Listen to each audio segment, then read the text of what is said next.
transform the future. Journeying through everyday environments, it discovers young people whose resilience, passion, creativity, and determination set them apart. Through rigorous training, mentorship, and personal challenges, these 10 are shaped into leaders capable of influencing generations beyond themselves.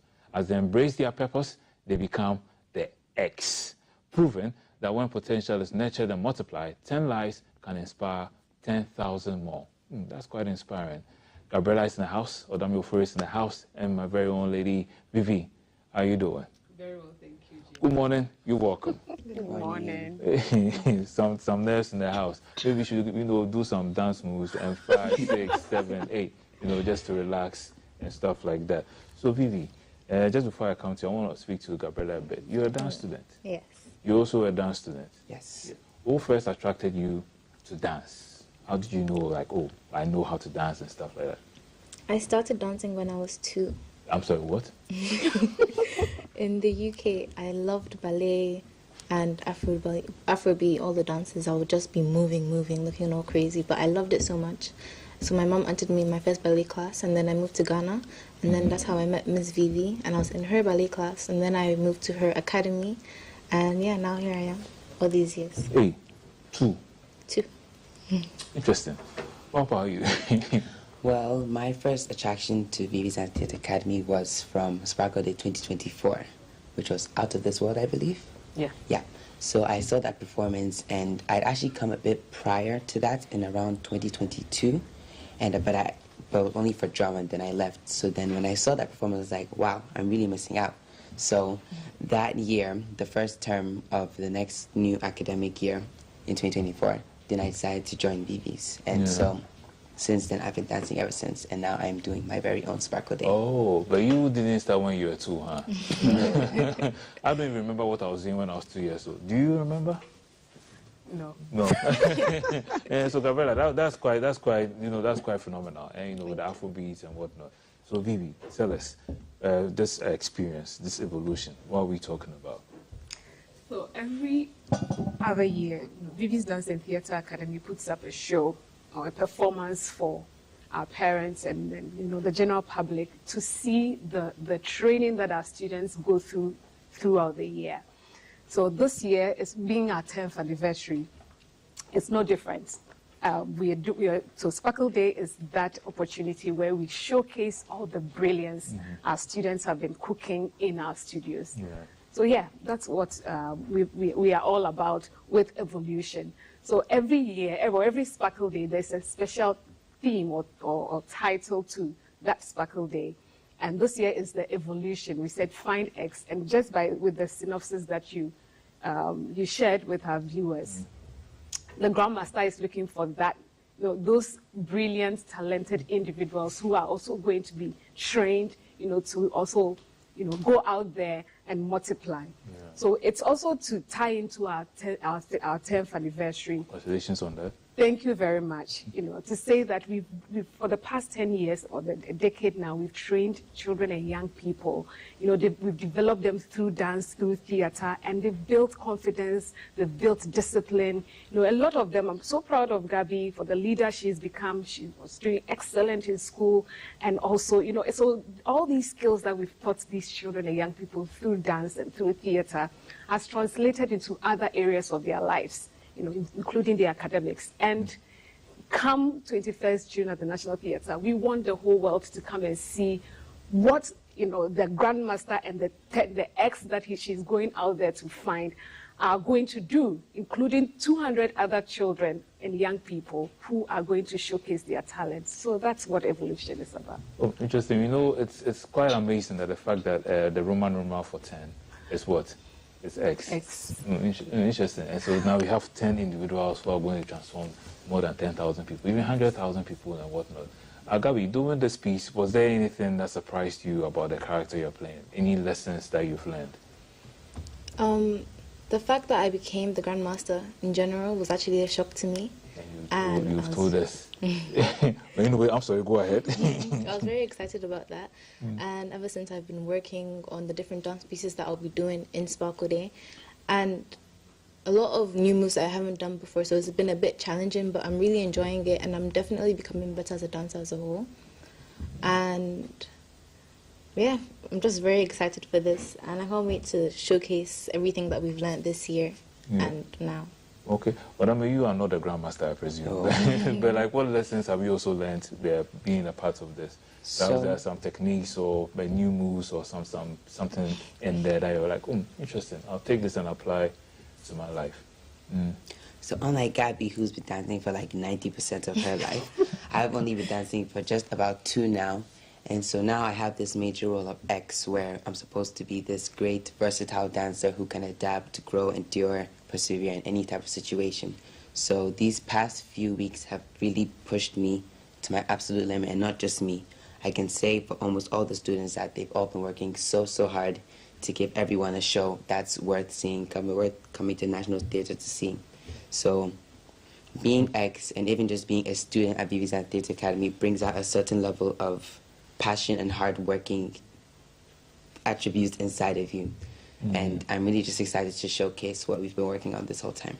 Yeah. So Gabby, anyone watching you this morning, you've already told us you're the Grandmaster. So if you had to identify someone, what would you be like? What would you like take and be like, you know what, you have what it takes to become a leader? What are some of the things the Grandmaster looks out for? I'd say you should be bold. You should be confident in what you know and what you do.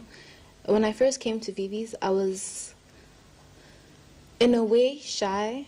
If I'm dancing on stage, I'll be looking at the other girls to make sure I'm doing the right thing, and I'll be looking at them. I don't want to make a mistake, and I'm all nervous and jittery. But now I can go on a stage. I can look into the audience and be like, "This is me. This is what I'm doing. Look at me go." And yeah, that development has been really amazing. So I'd say just be confident in who you are and what you've been training to do, because you know it. So yeah, just shine. We get rid of the shyness. So what lessons do you hope people will learn from this piece? So once people come to the National Theatre, they are going to see over 200 children and young people between the ages of 3 to 18 years. 3 years old? Yes. Catch them young. Performing. And beyond that, when you say, okay, children performing is not, no, this is different. And so we're inviting the whole nation to come and see children and young people in Ghana who work so hard. They're going to see beyond the spectacle that they're going to experience on stage. They're going to see disciplined children. They're going to see confident children. You're going to see resilient children. And that's the opportunity we are giving to the young people in Ghana. We're giving them that platform to say that, hey, come into this space, learn, grow, believe in the potential that you carry, because every child in Ghana has that potential, and we have created that opportunity for them to see it come to life. So when people are coming to the National Theatre, they're going to see that, oh, we have this in Ghana, we have these children in Ghana.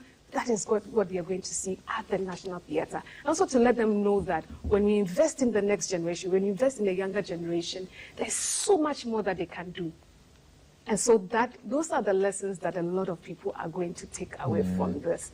And also linking it to the creative industry. When we look at our creative industry, we don't have enough creative spaces where we can nurture these talents. And we're saying that when you come to watch Evoluxion, it will inspire you to know that we need to create more creative spaces where we can train the next generation. One, not only to fuel the creative industry, to lift it to another level, but also to build resilient leaders who are going to transform this nation. Interesting. For a while now, it looks like we are getting a lot of urbanization. Would you say perhaps Ghanaians are losing their culture when it comes in terms of dance, like our Afro culture and all that? Are we losing it, or there's a way we can still preserve it? There's a way we can preserve it. I mean, I think the last time I was here, or when the last time I had the opportunity to be here, I was talking about how when it comes to our traditional dances, because we offer them at our dance academy, but we don't have sign-ups, which is quite sad. But we always find a way, to bring that in. And I'll just touch on one of the shows we had, our theater department put together, Way Home, where we knew that, okay, yes, a lot of people were not interested in that folklore, our traditional, Why is that? It's interesting, though. Yeah, well, that's another story for another day. Okay. But for those of us again, for someone like me advocating for performing arts education, it's one of the things that we try to find innovative ways to still bring our culture in there. So again, the Way Home is a classic example that I would use, that we use, gaming and all these things, and then we used it to tell our history, So this Gen Alphas, Gen Zs, we teleported them into the 1900s, to go back into history and then learn about their culture. So it's about finding innovative ways to make it attractive. Yeah, we can't say that, oh, don't learn the ballet, don't learn the acro. We can't say that, oh, it's not Ghanaian. You have to blend everything. Find creative ways of making it attractive. Interesting. So it's like you'll be doing ballet and it'll be like there's an element of Adowa and all that in there. You just bring it in. So we're telling stories, and dance is really a vocabulary. That's how I see it. It's vocabulary. So let's blend it. Let's expose them to all these vocabularies and through storytelling. All right. So Odame, before you go this morning, if there's something you'd like to leave us with, what would you say?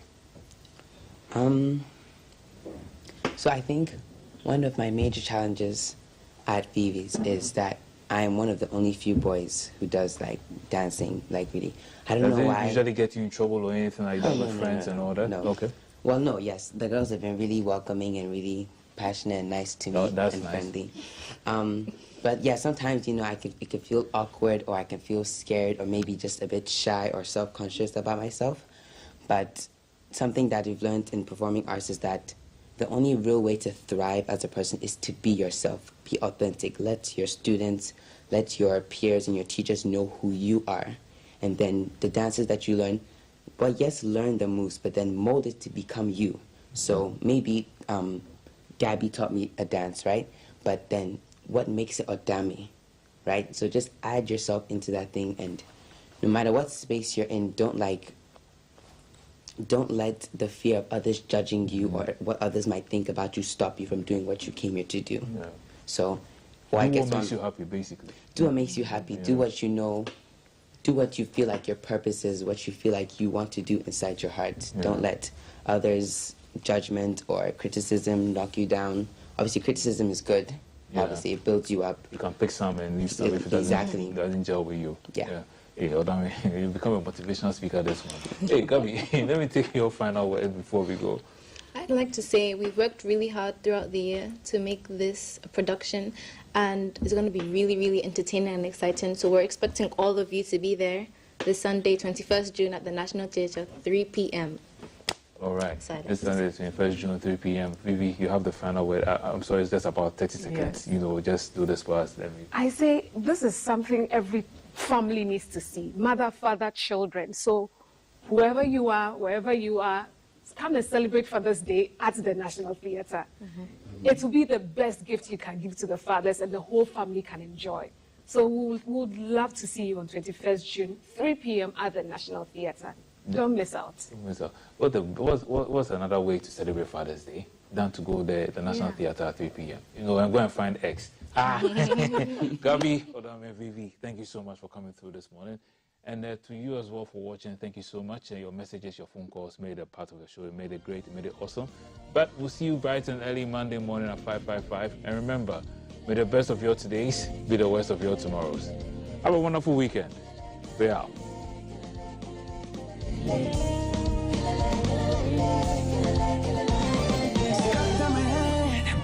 Judas got on my head, though. Where do you move fast? Sweetie, where do you move fast? So